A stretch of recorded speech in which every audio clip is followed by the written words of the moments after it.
नमस्कार, मैं कुलदीप पारस सर एक बार फिर से स्वागत करता हूं आपके अपने YouTube चैनल पे। दोस्तों, पिछले वीडियो में मैंने बताया था कि आप अपनी कुंडली देख के कैसे पता कर सकते हैं कि आप मांगलिक हैं या फिर नहीं। आज मैं आपको इस वीडियो के माध्यम से बताऊंगा कि अगर आप मांगलिक हैं तो लाइफ के किन पॉइंट्स पे या किन कौन से ऐसे फैक्टर्स है जो आपकी लाइफ पे इफेक्ट कर सकते हैं। ठीक है, तो मेरी रिक्वेस्ट है, जो लोग मेरे चैनल पे पहली बार विजिट कर रहे हैं तो प्लीज चैनल को सब्सक्राइब कर लीजिए, बेल आइकन को प्रेस करना ना भूलिएगा। ठीक है, और वीडियो अंत तक देखिएगा। वीडियो पसंद आए तो उसको लाइक और ज्यादा से ज्यादा लोगों तक शेयर जरूर कीजिएगा।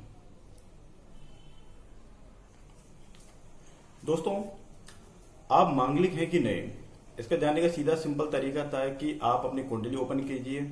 उसके पहले चतुर्थ, सप्तम, अष्टम और द्वादश भाव या फिर first house, fourth, seventh, eighth और ट्वेल्थ हाउस में से अगर कहीं पर भी अगर मंगल ग्रह बैठे हुए हैं तो उस जातक की कुंडली मांगलिक होगी, वो जातक मांगलिक होगा।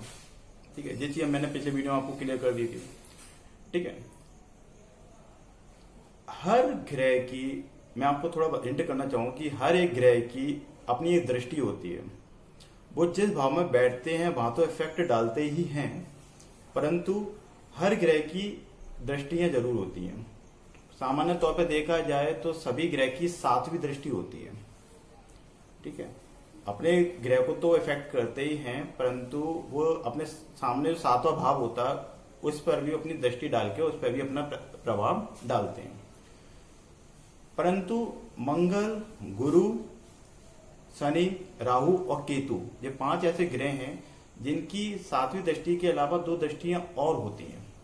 जैसे अगर शनि की बात करूं तो उनकी तृतीय, तृतीय, सेवंथ, तीसरी, सेवंथ और 10वीं, तीसरी, 7वीं और 10वीं, ये शनि की दृष्टि होती है।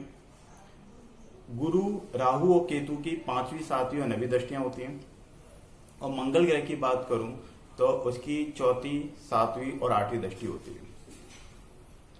दोस्तों, जो मैंने भाव बताए थे पहले, चतुर्थ, सप्तम, अष्टम और द्वादश, इन कहीं पर भी अगर मंगल ग्रह बैठे हुए हैं तो उनकी दृष्टि हमारे सप्तम भाव पे पड़ेगी। सप्तम भाव में दृष्टि पड़ने से सीधी सी बात क्लियर है कि सप्तम भाव जिन चीजों को प्रेडिक्ट करता है, जिस चीज की भविष्यवाणी कर सकता है, जो फैक्टर से इफेक्ट होते हैं, उसका हमारी लाइफ में सीधे साधा इफेक्ट पड़ता है। तो मैं आपको थोड़ा सप्तम भाव के बारे में बता देता हूँ। जो सप्तम भाव होता है वो हमारा प्राय शत्रु का घर भी होता है और पत्नी का घर भी होता है, पार्टनरशिप का घर होता है, बिजनेस पार्टनर का घर होता है। ठीक है, तो इससे हमारी किन किन चीज पे इफेक्ट पड़ सकता है। एक तो हमारी मैरिज लाइफ, या तो जातक की शादी लेट होगी, या अगर शादी हो भी है तो कई बार हो सकता है आपसी झगड़े होते हो। दूसरा, पार्टनर वो किसी भी चीज में हो सकता है, या तो वो आपका बिजनेस पार्टनर हो सकता है या फिर किसी भी चीज में आप पार्टनर से लाइफ पार्टनर भी, मतलब वाइफ भी एक लाइफ पार्टनर ही है, तो उस पर इफेक्ट डाल सकता है।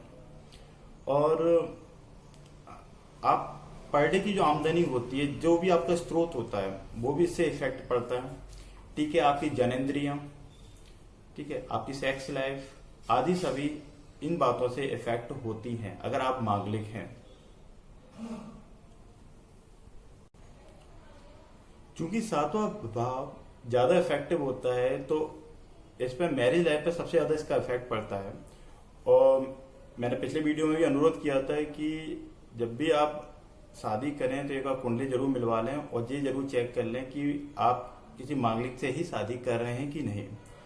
दोस्तों, एक स्पेशल केसेस भी होते हैं यहाँ। अगर वर की कुंडली मांगलिक है और कन्या की कुंडली मांगलिक नहीं है तो भी कुछ ऐसे फैक्टर्स होते हैं जिनकी वजह से उसका परिहार हो जाता है। ये आपको अच्छे विशेषज्ञ, जो अच्छे ज्योतिषज्ञ हैं, वो आपको उस चीज को बताएंगे। मैं एक पॉइंट आपको बता देता हूं कि मान लो मैं वर हूं और मेरे वर की कुंडली में मंगल जैसे मान लो पहले, चौथे, 7वें, 8वें, 12वें किसी भाव में स्थित है। मैं एग्जाम्पल के तौर पे मान लेता हूं मेरे चौथे भाव में मंगल ग्रह उपस्थित है। ठीक है, अब जिस कन्या भले वो मांगलिक ना हो, अगर लेकिन उसके चौथे भाव में अगर कोई क्रूर ग्रह बैठा हुआ है, जैसे सुख सूर्य हुआ, शनि, राहु या फिर केतु, अगर कन्या के इस चौथे भाव में इन चारों ग्रह में से कोई सा भी ग्रह बैठा हुआ है तो उस मांगलिक दोष का परिहार हो जाता है, उस वर और कन्या का विवाह उस कंडीशन में किया जा सकता है। दोस्तों ऐसे ही बहुत सारे फैक्टर्स हैं, बहुत सारे रीजंस हैं। अगर आप मांगलिक हैं, आपको मांगलिक दोष से पीड़ित हैं, तो इसके बहुत सारे उपाय होते हैं, ठीक है।